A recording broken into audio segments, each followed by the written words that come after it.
अस्सलाम वालेकुम, मैं हूं रेहान तारिक और आप देख रहे हैं दस्तक। अमरीकी अवाम ने अपना फैसला सुना दिया है और डोनाल्ड ट्रंप के सर पर सदारत का ताज सज गया है और यूं ट्रंप की बतौर 47वें अमरीकी सदर व्हाइट हाउस में दूसरी बार वापसी हुई है।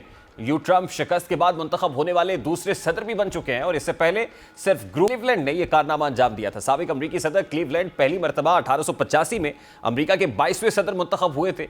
ग्रोवर क्लीवलैंड को 1888 के सदारती इलेक्शन में शिकस्त हुई थी, लेकिन फिर इसके बाद ग्रोवर क्लीवलैंड 1893 में दोबारा अमरीका के 24वें सदर मुंतखब हुए थे।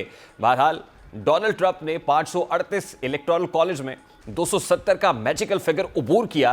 रिपब्लिकन उम्मीदवार डोनाल्ड ट्रंप और डेमोक्रेटिक कमाला हैरिस के माबैन कांटे का मुकाबला हुआ। इंडियाना, केंटकी, वेस्ट वर्जीनिया और साउथ कैरोलिना से रिपब्लिकन उम्मीदवार डोनाल्ड ट्रंप कामयाब ठहरे, जबकि वर्मोंट और इसी तरह मैसाचुसेट, मैरीलैंड और डिस्ट्रिक्ट ऑफ कोलंबिया में कमाला हैरिस कामयाब रही। गैर मुल्की मीडिया के मुताबिक ये नुमाइंदगान यानी हाउस ऑफ रिप्रेजेंटेटिव्स में रिपब्लिकन 188 और डेमोक्रेट्स 163 नशस्तों पर कामयाब हुए। ये गैर सरकारी और गैर हतमी नतीजा है, जबकि सेनेट में रिपब्लिकन की 51 और डेमोक्रेट्स की 43 नशस्तें हो गई हैं। किसी भी उम्मीदवार को अमरीकी सदर बनने के लिए 270 इलेक्टोरल वोट्स दरकार होते हैं। 7 स्विंग रियासतों के 93 इलेक्टोरल वोट्स ने ट्रंप की जीत में फैसला कुन किरदार अदा किया है। अब जब वोटिंग यानी बैलेट काउंट शुरू हो गया है, गिनती जारी थी, उस दौरान ऐसा महसूस हो रहा था कि स्विंग रियासतों में एरिजोना, जॉर्जिया, मिशिगन, नेवाडा और नॉर्थ कैरोलिना, पेंसिल्वेनिया और विस्कॉन्सिन शामिल हैं और अब ट्रंप के कैंप में फतह का माहौल दिखाई दे रहा है। स्विंग स्टेट्स के अंदर अनप्रेसिडेंटेड विक्ट्री ट्रंप की बिलाखिर उन्हें 47वां अमरीकी सदर बनाने में बहुत बड़ा किरदार अदा कर गई है और ट्रंप के कैंप के अंदर जश्न क्यों ना हो, कैमला हैरिस के कैंप में माहौल सोगवार सा दिखाई दे रहा है। आज डोनाल्ड ट्रंप ने अपनी विक्ट्री स्पीच में कहा कि ये मुल्की तारीख की अजीम तरीन सियासी तहरीक थी। अमरीका को बेहतर करने की ज़रूरत है, हम बेहतर करेंगे, अमरीका के ज़ख्मों पर मरहम रखेंगे, चैलेंजेस से निपटने के लिए इकदामात करेंगे। डोनाल्ड ट्रंप ने इस बारे में क्या कहा और साथ ही वो तो इससे भी ज़्यादा इलेक्टोरल वोट्स एक्सपेक्ट कर रहे थे। उनके बकौल 277 नहीं, वो 315 इलेक्टोरल वोट्स एक्सपेक्ट कर रहे थे। ट्रंप एक बार फिर सदर मुंतखब हो गए, लेकिन उनके सदर मुंतखब होने के बाद उन पर कई सवालात भी उठ रहे हैं। उनकी जीत को एक ऐसे शख्स की कामयाबी करार दिया जा रहा है जिसकी उम्र 78 बरस है। ये फौजदारी के 4 मुकदमे लड़ रहा है, जिनमें से एक में उन पर जुर्म साबित हो चुका है और उन्हें 3 हफ्तों में सजा सुनाई जाएगी। इसके अलावा उन पर मुतादिद सिविल केसेस भी बने हुए हैं। उन्होंने मुतादिद नस्लों से ताल्लुक़ रखने वाले अफराद को तहकीर का निशाना भी बनाया है और गुज़श्ता 8 सालों में मुतादिद तनाज़ात का शिकार भी रहे हैं। कितना गैर मामूली, गैर मुतवक्के है और इसके इम्प्लीकेशंस क्या होने जा रहे हैं दुनिया भर पर, इस पर बात करेंगे। इस वक्त साबिक वज़ीर ख़ारजा कसूरी साहब, जो इंटरनेशनल रिलेशंस एक्सपर्ट भी हैं, वो हमारे साथ मौजूद है। अस्सलाम वालेकुम कसूरी साहब, बहुत बहुत शुक्रिया आपके वक्त के लिए।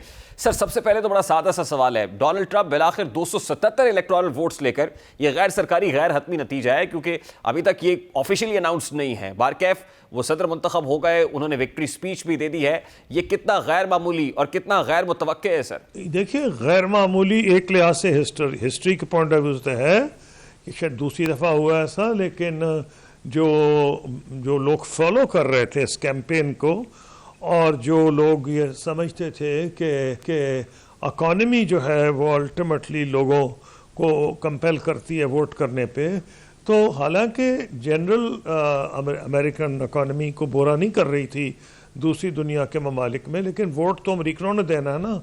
वो कंपैरिजन ये तो नहीं करते कि यूरोप से वो बेहतर है, एशिया से बेहतर है। वो तो देख रहे थे कि उनको 4 साल पहले जो उनकी सूरत हाल थी वो अब उससे बदतर है। एक ख़ास तौर पर जो एक मिडिल क्लास या लोअर मिडिल क्लास अमेरिकन है, उनकी बजट स्क्वीज़ हो रहे थे। ख़ास तौर पे जो फूड प्राइसेस की राइज थी वो उनको पिंच कर रही थी। और जो आप फॉलो कर रहे थे कैंपेन को, जैसे मैंने भी किया, तो कोई हैरानी नहीं हुई मुझे इनके जीतने की। हालांकि एक साहब जो कह रहे थे, उनको CNN और बहुत से लोग प्रोजेक्ट कर रहे थे कि हर दफ़ा वो सही प्रोजेक्ट करते हैं वगैरह वगैरह, तो मुझे नहीं समझ आ रही थी वो इतने सर्टन क्यों हैं। मैं तो सर्टन नहीं था क्योंकि मेरे पास इतनी नॉलेज नहीं थी कि मैं कम, लेकिन जो मुझे समझ आ रही थी कि इकॉनमी के हिसाब से ये काफ़ी आम अमेरिकन जो है वोटर वो काफ़ी डिस्ट्रेस में है और ये नहीं मैं कह रहा कि अमेरिकन इकोनॉमी डिस्ट्रेस में है, अमेरिकन इकोनॉमी बहुत से दूसरे मालिक से बहुत बेहतर है, लेकिन वोटर ने तो बाहर but there is no doubt Kasuri साहब, overwhelming अमेरिका है, में वो लोग- इन्फ्लेशनरी प्रेशर बहुत बढ़ गया, इंटरेस्ट रेट्स बहुत ज्यादा हाई हो गए, कॉमनर बहुत अंडर प्रेशर, अंडर स्ट्रेस महसूस कर रहा था। तो आपको लगता है कि दुनिया जिस नजर से अमेरिकी इंतखाबात को देख रही थी, अमेरिकन का पर्सपेक्टिव और था और उनके नजदीक उनके इंटरनल इश्यूज ज्यादा इंपॉर्टेंट थे रादर देन के ग्लोबली इश्यूज क्या चल रहे हैं, और यूक्रेन रशिया में क्या हो रहा है, अरब इजराइल वॉर में क्या चल रहा है, पाकिस्तान जी में ये क्या चल रहा है? बिल जी आप जी सही कह रहे हैं। एक्चुअली होता है सारी दुनिया में यही है, वोटर्स का यही होता है। जो वोटर होता है Pakistan, India, Germany, Italy, France, वो तो अपने को देख रहा होता है ना, उसकी सबसे इम्पोर्टेंट है उसकी अपनी सिक्योरिटी, उसकी अपनी इकोनॉमिक और फाइनेंशियल सिक्योरिटी, उसकी पर्सनल सिक्योरिटी। तो वो तो उस बात पे वोट कर, अगर जर्मनी में वोट दे रहे हैं चाहे हमें पसंद आए ना आए, वो उनकी और पैमाने हैं। मसलन unfortunately rise of the right सारी नॉर्थ अमेरिका, यूरोप में है, नज़र आ रहा है। अब क्या वो अच्छी चीज़ है? नहीं, आपके सामने है कि अब मसलन रेशिज्म बढ़ रहा है। आप देख रहे हैं इमिग्रेंट्स के खिलाफ नफरत हो रही है यूरोप में, नॉर्थ अमेरिका में। तो इसको भी अगर आप मद्देनजर रखें तो प्रेसिडेंट ट्रंप का जीतना को हैरान को नंबर नहीं है। बट अनप्रेडिक्टेबल तो था सर बहुत से लोगों के लिए, और कॉन्सिक्वेंशियल बहुत ज्यादा है। जितना अनप्रेडिक्टेबल लोग समझ रहे थे उतना ही ज्यादा कॉन्सिक्वेंशियल भी इसको समझा जा रहा था। तो कितना कॉन्सिक्वेंशियल, यानी अब इसके इंप्लीकेशंस क्या देखते हैं? खास तौर पे अगर हम पर्सपेक्टिव अगर देखें तो इजराइल और पैलेस्टाइन कॉन्फ्लिक्ट की पर्सपेक्टिव में देखें तो कितना कॉन्सिक्वेंशियल होगा, और फिर उसके बाद यूक्रेन रशिया वाले जो पर्सपेक्टिव है उसमें कितना ज्यादा इंपॉर्टेंट होगा, क्योंकि रशिया के साथ बहुत क्लोज समझा जाता है ट्रंप को, कि Vladimir Putin and Trump are very much close to each other. देखिए, let's start with your second question first. Russia की जो आपने यूक्रेन की बात की है, और क्योंकि पाकिस्तान को जजीरा नहीं, we live in a small world, रूस से भी हमारे ताल्लुकात बहुत बेहतर हो रहे हैं इन रिसेंट ईयर्स, आपने देखा है। तो पॉइंट ये है कि जहाँ तक यूक्रेन का है उसमें तो ये लग रहा है कि जो प्रेसिडेंट ट्रंप की पोजीशन ऑन रिकॉर्ड रही है, वो एक तो एड के खिलाफ रहे हैं जो ट्रंप जो यूक्रेन को दी जा रही है, एक तो वो उसके खिलाफ खुल्लम खुल्ला बात करते रहे हैं।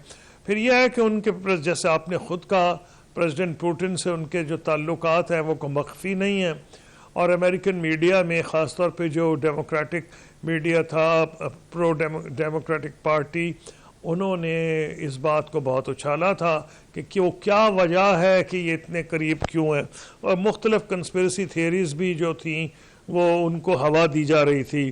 तो इसलिए मैं ये समझता हूँ कि जहाँ तक इनका ताल्लुक है ट्रंप का यूक्रेन के सिलसिले में, तो ज़्यादा क्लैरिटी से कहा जा सकता है कि उसमें तब्दीली आएगी अमेरिकन पॉलिसी में, जिसके ये धक्का है नेटो के लिए और उन यूरोप के ममालिक के लिए। आहिस्ता आहिस्ता यूरोप के ममालिक में भी डिवीज़न आ रही थी। जर्मनी में हालांकि जर्मन गवर्नमेंट सपोर्ट कर रही थी, लेकिन को उतनी सपोर्ट पब्लिक में नहीं थी।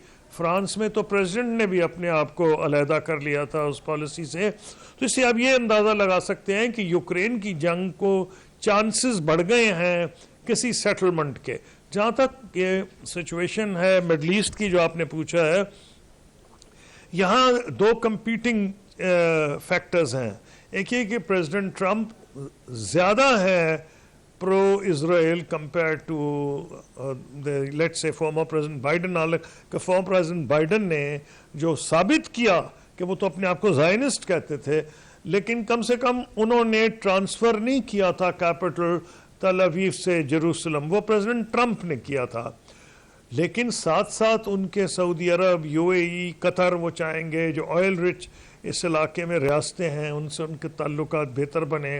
वैसे भी वो एक बिजनेसमैन है और वो सऊदियों को एक लिहाज से एज बिजनेस पार्टनर्स भी समझते हैं कि अमेरिका के बिजनेस पार्टनर्स भी सऊदी बहुत अच्छे हो सकते हैं, और उनकी ख्वाहिश होगी कि सऊदी अरेबिया और इज़राइल के ताल्लुकात को बेहतर कराएं। तो उसमें भी उनको अपनी पॉलिसी में जो उनके रीअसेस करना पड़ेगा, और ये नामुमकिन नहीं कि वो एक ऐसा रोल अदा करें जिसमें आप ये कह दें कि वो कोशिश करें कि इनको आपस में कोई सीज़ फायर की तरफ ज्यादा प्रेशर डालें, क्योंकि प्रेसिडेंट बाइडन तो फेल हो गए थे। अब जो लेटेस्ट बुक आई है बॉब वुडवर्ड की वॉर, उसमें तो उन्होंने क्लियरली कहा है कि बाइडन जाती तौर पे बहुत नापसंद करते थे और गालियां देते थे, यानी गालियां लिटरली, और किताब में गालियों को इंडिकेट किया है कि किस किस्म की फोहश गालियां थी जो वो देते थे प्राइम मिनिस्टर नेतन्याहू को। लेकिन उनकी इतनी हिम्मत नहीं थी कि वो इजरायली लॉबी से इतने खाइफ थे कि जो वेपन सप्लाई कर रहे हैं दूसरे मुल्क को, तो कह रहे थे कि जी हम इसको, फ्रांस ने तो कहा कि हम नहीं देंगे, बरतानिया ने कहा कि फलानी किस्म के वेपन्स नहीं देने चाहिए, फलाने देंगे फलाने नहीं देंगे, लेकिन उन्होंने कोई पॉलिसी तब्दीली नहीं की। लेकिन ट्रंप साहब जो हैं, इनके दौर में ये नामुमकिन नहीं है कि वो, क्योंकि डिसाइसिव लीडर हैं, प्रेसिडेंट बाइडन ने साबित किया कि वो डिसाइसिव लीडर नहीं है। जैसे वुडवर्ड की किताब से नजर आ रहा है कि अमेरिका का इतना असर था इस जंग के ऊपर कि इजराइल लड़ नहीं सकता था अगर अमेरिकन सपोर्ट ना होती। और ये भी अब हैरान कुन है कि वो बहुत नफरत करते थे इस नेतन्याहू से, लेकिन कर कुछ नहीं सके। तो कम से कम ट्रंप एक मजबूत सदर होंगे, और मेरा ये ख्याल है कि शायद चांसेस बेहतर हैं कि कुछ ना कुछ सीज फायर की तरफ जाएं। During his campaign he criticised his political opponent Kamala by saying कि जो कैमिला और उनकी जंगजू कैबिनेट है वो 7 लाख मुसलमानों का कत्लेआम करेगी। तो उन्होंने मुस्लिम वोटर्स को इंस्पायर करने की, कन्विंस करने की कोशिश की टू वोट डोनाल्ड ट्रंप। तो आपको क्या लगता है कि ये जो उनका नैरेटिव था, ये महज एक नैरेटिव था, या वाकई मुस्लिम्स के लिए इस लिहाज से कुछ बेहतर होगा कि जिन लोगों के ऊपर, वो लेबनान की बात हो, वो पैलेस्टाइन की बात हो, या दीगर रीजन्स जहां पे बर्बरियत जारी है, एट्रोसिटीज हैं, तो उनमें उन्हें कोई ब्रीदर मिलेगा ट्रंप के आने से? देखिए जी, मुसलमानों वोटर्स के लिए तो खास तौर पे मुश्किल थी। एक तरफ ये बाइडन का जो रिकॉर्ड था इतना पैथेटिक था, जैसे मैंने ऑलरेडी जिक्र किया है, and I know lot of American Muslims, naturally Pakistani Muslims, all of us do. तो वो तो इनके लिए बहुत बुरी एक चॉइस थी बिटवीन ये डेमोक्रेटिक एडमिनिस्ट्रेशन जो थी माजी की, कमला हैरिस ने उसी को तो इनहेरिट किया है, जो भी उसकी पॉजिटिव्स और नेगेटिव्स थी। और प्रेसिडेंट ट्रंप, जैसे मैंने कहा कि उनके बारे में और उनके दामाद के बारे में कहा जाता है कि वो इजराइल के बहुत करीब हैं, वगैरह वगैरह। लेकिन इस आसान फैसला नहीं था। लेकिन लग ही रहा है कि जो की स्टेट मिशिगन की थी, और जिस मार्जिन से, शायद काफ़ी मार्जिन से वो लीड कर रहे थे, मुझे फाइनल फिगर्स का तो नहीं पता, तो लग रहा है कि मिशिगन में जो मुस्लिम वोट है उसको उसने अबैंडन किया है डेमोक्रेट्स को, और वो रिपब्लिकन्स की तरफ गया है। इसी तरह बाकी रियासतों में अगर इतना की ना भी हो, जो स्विंग स्टेट्स हैं मुस्लिम वोटर, लेकिन ये तो बहरहाल क्लियर है ना कि हर जगह में मुसलमान वोटर है। और अगर इतनी क्लियर रेस होगी और वो सिर्फ घर ही बैठ जाए, मतलब अगर ट्रंप को वोट ना दें, अगर घर बैठ जाए तो वो भी ट्रंप को फायदा हो जाएगा, क्योंकि वो डेमोक्रेटिक वोटर्स तस्वुर होते थे। तो मैं ये समझता हूँ कि उसका डेफिनेटली असर हुआ है। जो गजा की जंग है मिशिगन में तो नजर आ गया है, और बाकी जो रियासतें हैं, क्योंकि वो बड़े क्लोज मार्जिन से हारी जीती जाती हैं, जो स्विंग स्टेट्स हैं, तो अगर मुसलमान वोटरों ने या ट्रंप को वोट दिया या घर बैठ गए, तो उसका फायदा बहरहाल प्रेसिडेंट ट्रंप को हुआ है। सब जिस अंदाज में ट्रंप ने इलेक्शन लड़ा है, फेसिंग लीगल बैटल, कोर्ट्स में इसको फाइट करना, और उसके बाद एंटी एस्टैब्लिशमेंट नैरेटिव बिल्ड करना, जब वो वोट करने के लिए आए तो उस वक्त भी उन्होंने अमेरिकी सीक्रेट सर्विस को तो वैसे ही डफर कह दिया।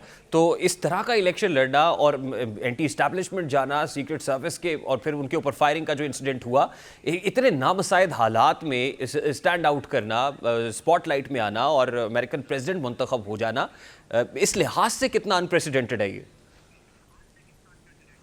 ये रिमार्केबल है जी। मैं बिल्कुल मानता हूँ इस बात को कि चाहे कोई प्रेसिडेंट ट्रंप के हक में हो या ना हो, ये तो मानना पड़ेगा कि ओपनली उन्होंने अपने आप को डिक्लेयर ही कर दिया anti establishment.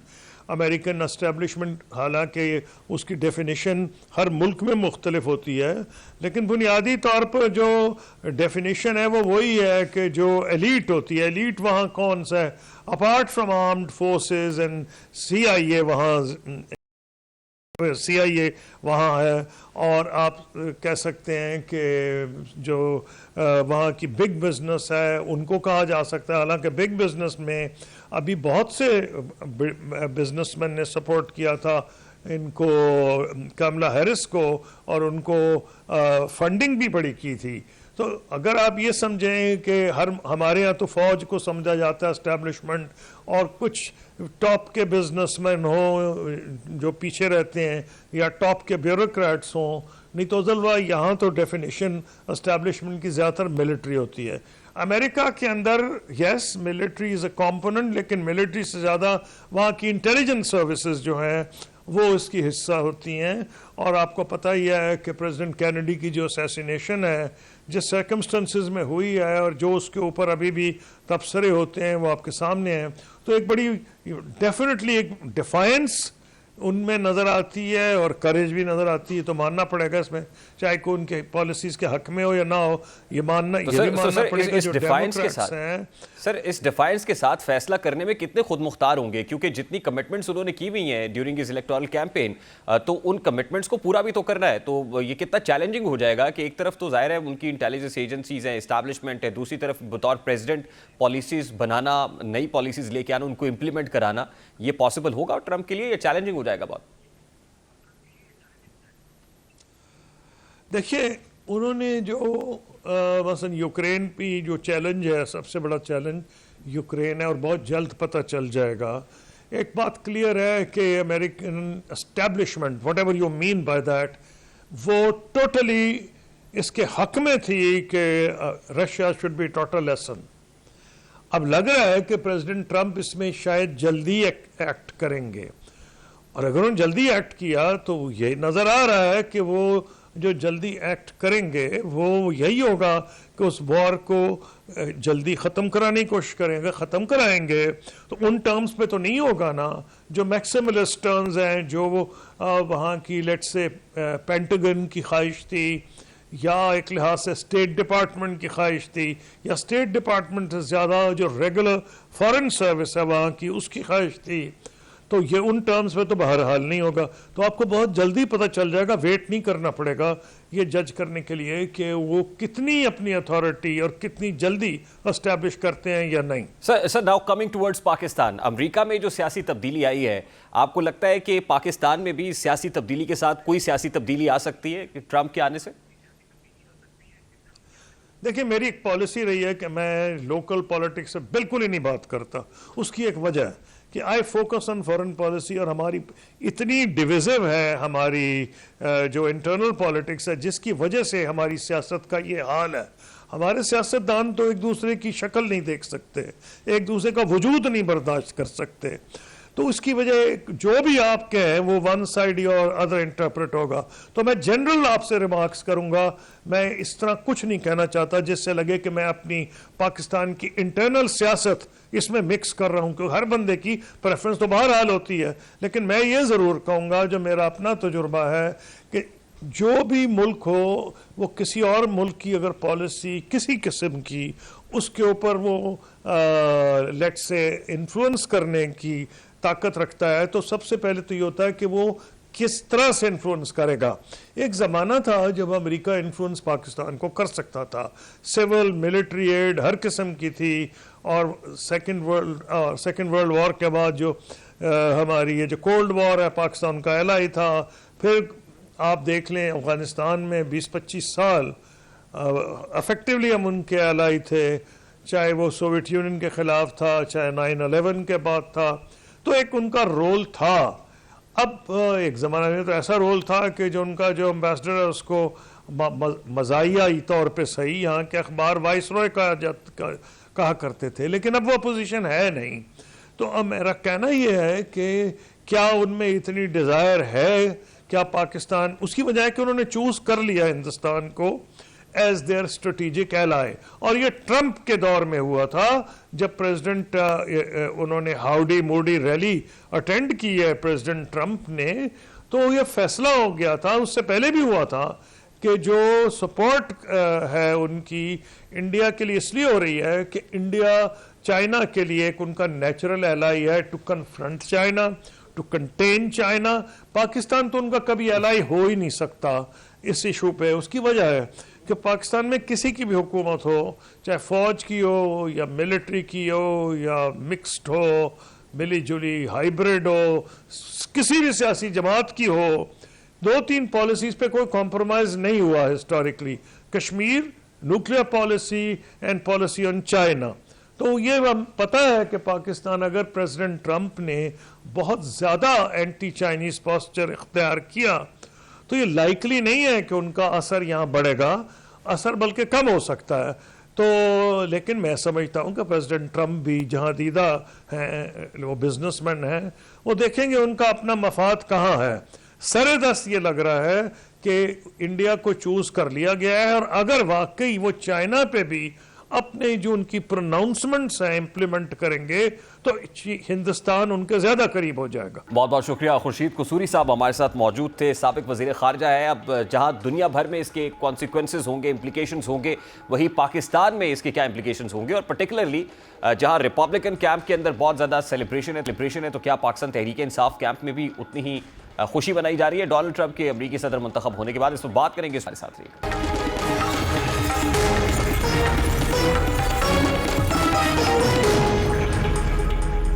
Tehreek Insaf मुमकिना Donald Trump की फतह को इमरान खान और पाकिस्तान तहरीक इंसाफ की फतह से ताबीर कर रही थी, और उनका ख्याल ये था कि ट्रंप अगर बतौर अमरीकी सदर मुंतखब होकर वाइट हाउस में पहुंचेंगे तो पाकिस्तान तहरीक इंसाफ के लिए एक ब्रीदर होगा, ठंडी हवा का झोंका होगा, इमरान खान रिलीज हो जाएंगे, इमरान खान जो है उनकी रिहाई मुमकिन हो पाएगी। तो इस वक्त सेनेटर हुमायूं मोहम्मद पाकिस्तान तहरीक इंसाफ के रहनुमा ने हमें ज्वाइन किया, उनसे बात करते हैं। अस्सलाम वालेकुम सेनेटर साहब, बहुत बहुत शुक्रिया आपके वक्त के लिए।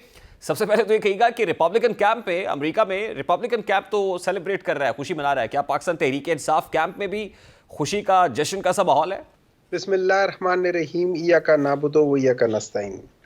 देखिए, पाकिस्तान तहरीक इंसाफ के कैंप में सेलिब्रेशन ऐसा सच कोई नहीं है, लेकिन इसमें कोई शक नहीं है कि अब आप एक थोड़ी देर के लिए इमेजिन करें कि ये सारे अभी वोटिंग होगी और ट्रंप के हक में लोगों ने वोट दे दिया है, और अभी इलेक्शन कमीशन आके वो सारे वोट बदल दे और फॉर्म 47 के तहत वो डेमोक्रेट्स को जिता दे, क्या होगा?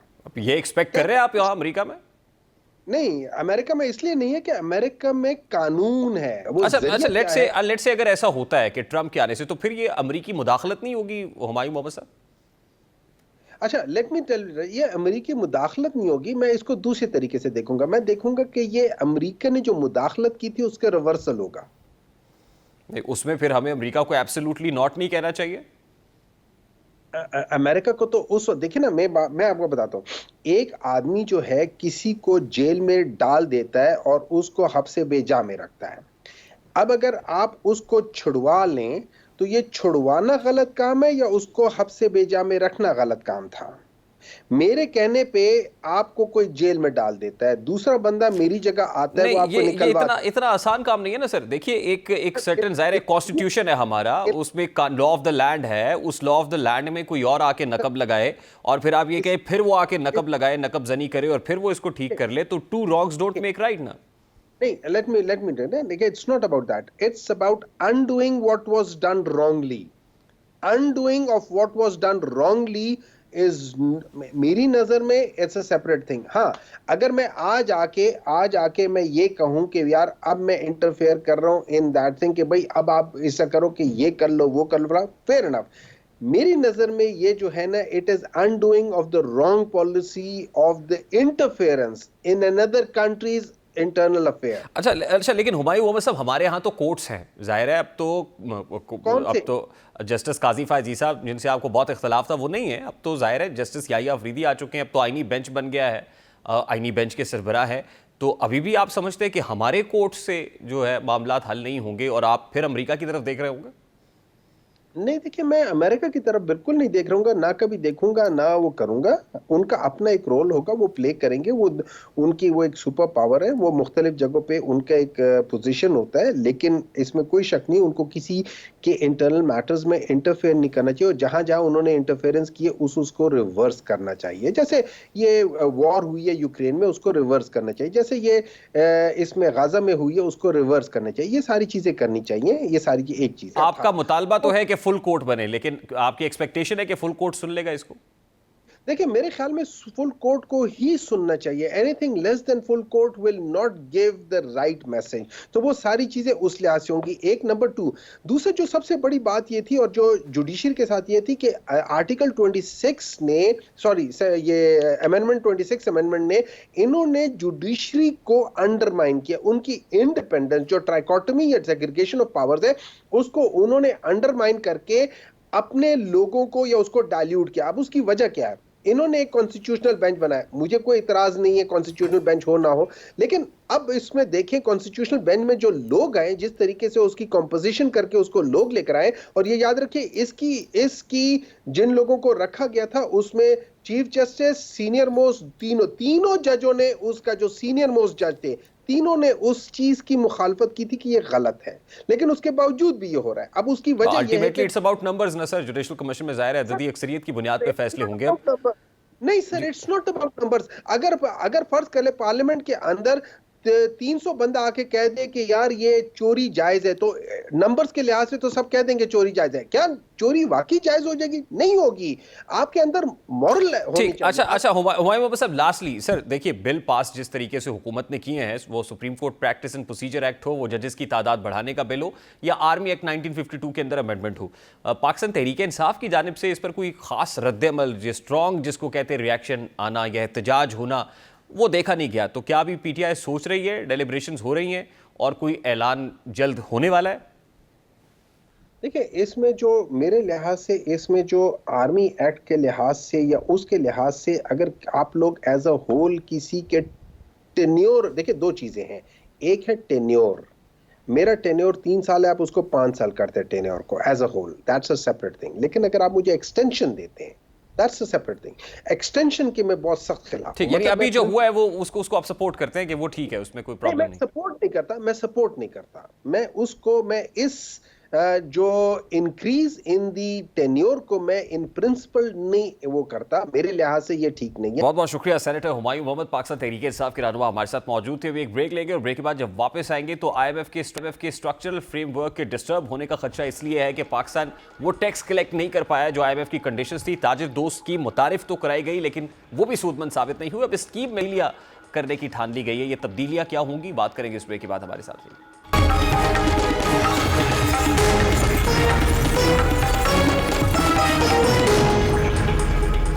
हुकूमत इस वक्त टैक्स कलेक्शन में बुरी तरह नाकाम नजर आ रही है और यही वजह है कि IMF ने टैक्स अहदाफ में नाकामी पर शॉर्टफॉल पूरा करने के लिए मिनी बजट का मुतालबा किया है।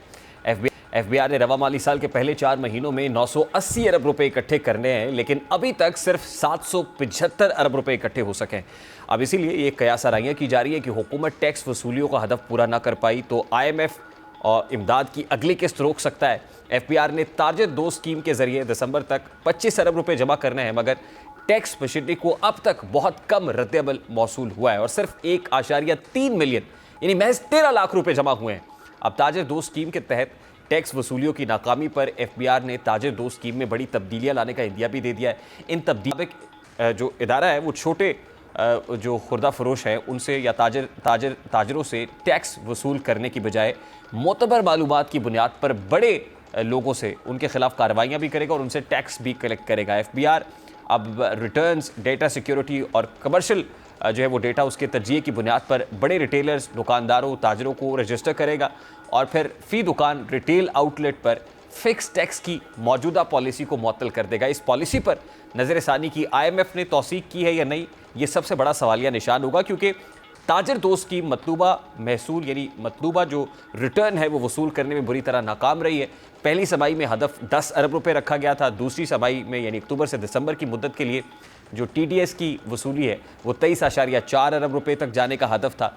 FBI ने रवा माली साल के दौरान TDS के जरिए 50 अरब रुपए की वसूली के लिए IMF से इत्तफाक किया है। अब देखना यह है कि इन तब्दीलियों के बाद FBI टैक्स कलेक्शन के अहदाफ को हासिल कर सकता है या नहीं। तब्दीलियाँ IMF की एग्रीमेंट के साथ ग्रीन सिग्नल से मशरूत भी होंगी और इन तब्दीलियों की फिर क्या कॉस्ट होगी वो भी देखना पड़ेगा। अभी एक ब्रेक लेंगे और ब्रेक के बाद जब वापस आएंगे तो मुल्क में दहशतगर्दी के हवाले से बड़े हैरानकुन जो है आदाद-ओ-शुमार सामने आए हैं और फिर नेक्टा के सरबराह को भी तब्दील कर दिया गया है। इसमें बात करेंगे इस ब्रेक के बाद। हमारे साथ रहिए।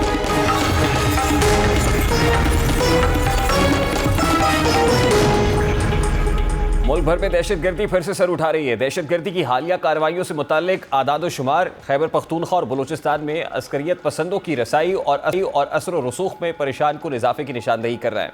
मीडिया रिपोर्ट्स के मुताबिक इस्लामाबाद में कायम थिंक टैंक पाक इंस्टीट्यूट फॉर पीस स्टडीज़ ने अक्टूबर 2024 के लिए अपनी माहाना सिक्योरिटी रिपोर्ट में आदाद शुमार जारी पर बताया गया है कि रिपोर्ट होने वाले 48 हमलों में से ज़्यादातर खैबर पख्तूनख्वा और बलूचिस्तान में हुए, जहां बिलतरतीब 35 और 9 वाक़यात पेश आए। ये रुझान दहशतगर्दों की जानिब से इन इलाकों को गैर मुस्तहकम करने की हिकमत अमली की निशानदेही करता है, जहां वो जोग्राफियाई या समाजी और सियासी अवामिल की वजह से आसानी से कार्रवाइयाँ कर सकते हैं। सिंध और पंजाब में दहशतगर्दी के महदूद लेकिन अहम वाक़यात रूनुमा हुए।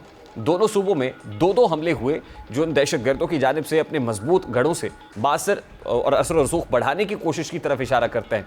इसकी वाज़ेह मिसाल कलदम बलूचिस्तान लिबरेशन आर्मी यानी BLA की जानिब से कराची में चीनी शहरियों पर खुदकुश हमला है, जो पाक चीन इक़्तिसादी शराकतदारी को कमज़ोर करने की सोची समझी प्लानिंग की अक्कासी करता है। इसी तरह कलदम तहरीक तालिबान पाकिस्तान यानी TTP के दहशतगर्द मुबैना तौर पर बलूचिस्तान के पख्तून बेल्ट और पंजाब में मियांवाली जैसे खैबर पख्तूनख्वा से मुत्तसिल इस्लाम में अपना असर रसूख बढ़ाने की कोशिश कर रहे हैं। दूसरी जानिब सिक्योरिटी फोर्सेस की जानिब से सख्त रद्दअमल के नतीजे में चारों सूबों के 15 अजला में 84 अस्करियत पसंदों की हलाकत की इतलात हैं, जो इंसदादी दहशतगर्दी की फ़ाल हिकमत अमली की निशानदेही करती है। अक्टूबर 2024 में मुल्क में कुल 48 दहशतगर्द हमले हुए। इन हमलों के नतीजे में 100 अफराद जाबहक हुए, जबकि सितंबर में हमलों की तादाद 45 थी, जिसमें 54 अमवात हुई। 100 अमवात में 52 सिक्योरिटी एहलकार, 36 आम शहरी और 12 अस्करियत पसंद शामिल हैं। अब हुकूमत और मिलिट्री क़यादत दहशतगर्दों को ठिकाने लगाने के लिए इक़दाम कर रही है। हुकूमत इंसदादी दहशतगर्दी एक्ट 1997 में मजीद तरमीम का बिल भी पार्लियामान से मंजूर करा लिया है, जिसका मकसद दहशतगर्दों का रास्ता रोकना है। अब वक्त है कि नेशनल एक्शन प्लान पर भरपूर तरीके से अमल किया जाए, और नेशनल एक्शन प्लान में एक नुक्ता नेक्टा को फॉल करना भी था। अब उम्मीद जाहिर की जा रही है कि नेक्टा में इस्लाहात होंगी, क्योंकि ताज़ा खबर के मुताबिक मोहम्मद खालिद खान खटक को नेक्टा के नेशनल कोऑर्डिनेटर का चार्ज दे दिया गया है। खालिद खटक का करियर पुलिस अफसर के तौर पर रहा है, जिन्होंने नवंबर 1995 में पुलिस सर्विस ऑफ पाकिस्तान में शमूलियत इख्तियार की। उनके पास पुलिसिंग का 29 साल का तजर्बा मौजूद है, और वफाकी और सूबाई सतह पर वो फील्ड पोस्टिंग जो है उनको मिल चुकी है। फील्ड स्टाफ असाइनमेंट्स पर खिदमत अंजाम दे चुके हैं, और उम्मीद करते हैं कि जो नेशनल एक्शन प्लान के नकात थे और उसके तहत जो इदारे कायम किए गए थे, वो कोऑर्डिनेटेड एफर्ट के साथ वो इम्प्लीमेंटेशन भी करेंगे, एग्जीक्यूशन ऑफ टास्क भी होगी, ताकि दहशतगर्दों से निपटा जा सके, उनका कला कमा हो सके। प्रोग्राम का वक्त अपने इख्तिताम को पहुंचे। आपसे मुलाकात होगी इंशाल्लाह कल। अपना रखिए ख्याल। अल्लाह हाफ़िज़।